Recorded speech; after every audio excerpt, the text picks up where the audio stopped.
coming from a alternate location this morning, and I got my handy dandy hotel placed by the Gideons here.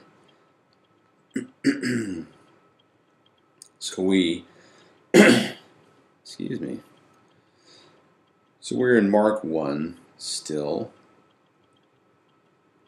and we've finally made it down to verse 5 here. We just finished talking about the introduction of John the Baptizer, and it says, "Then all the land of Judea and those from Jerusalem went out to him and were all baptized by him in the Jordan River, confessing their sins." So what I'd like to pull out of this is all the land of Judea and those from Jerusalem. So the point is being made, you can almost say, the city folks and the country folks. Everybody. It didn't matter if you thought you were sophisticated and lived in the big city, or if you were a little bit more of a simple life, agriculture person working on the farm.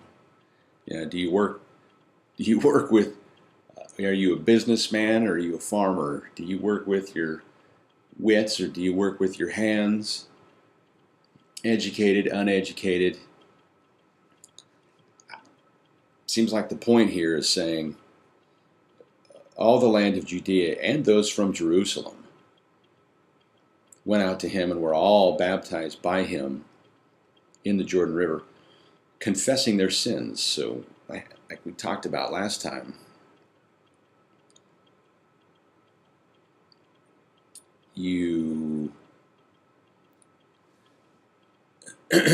they're all admitting that they've missed the mark. Yes, John, I agree. We've missed the mark. If you go to a different gospel, and I can't remember which one it is right now, but if you go to a different gospel, it says one of the things John was saying to the people was, "Hey, you brood of vipers, you're messing things up by the numbers." So he had a little bit of a scathing, accusatory preaching going on. He was not happy with the way the people were living in relation to God, and he was being very accusatory. And it's saying right here, they were not denying it. They agreed and they confessed. Yeah, John, we have messed up, and I want to be washed.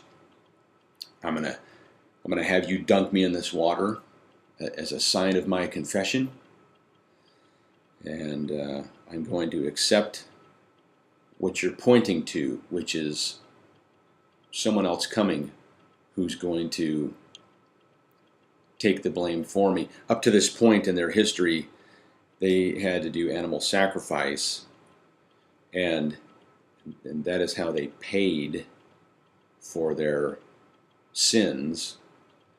And that was a temporary thing. Every year they had to do it again. They had to do it again. They had to do it again. And we're about to get to a point where you don't have to do it anymore. It's done once for all in the final sacrifice of the ultimate Lamb of God, Jesus. And so it will become a permanent washing or cleaning and forgiveness, redemption, saving kind of an action. So that's a pretty straightforward verse, and there's nothing wrong with stopping a little bit early on this one. So we're going to move on. We'll just move right on to 6. 1-6 next time.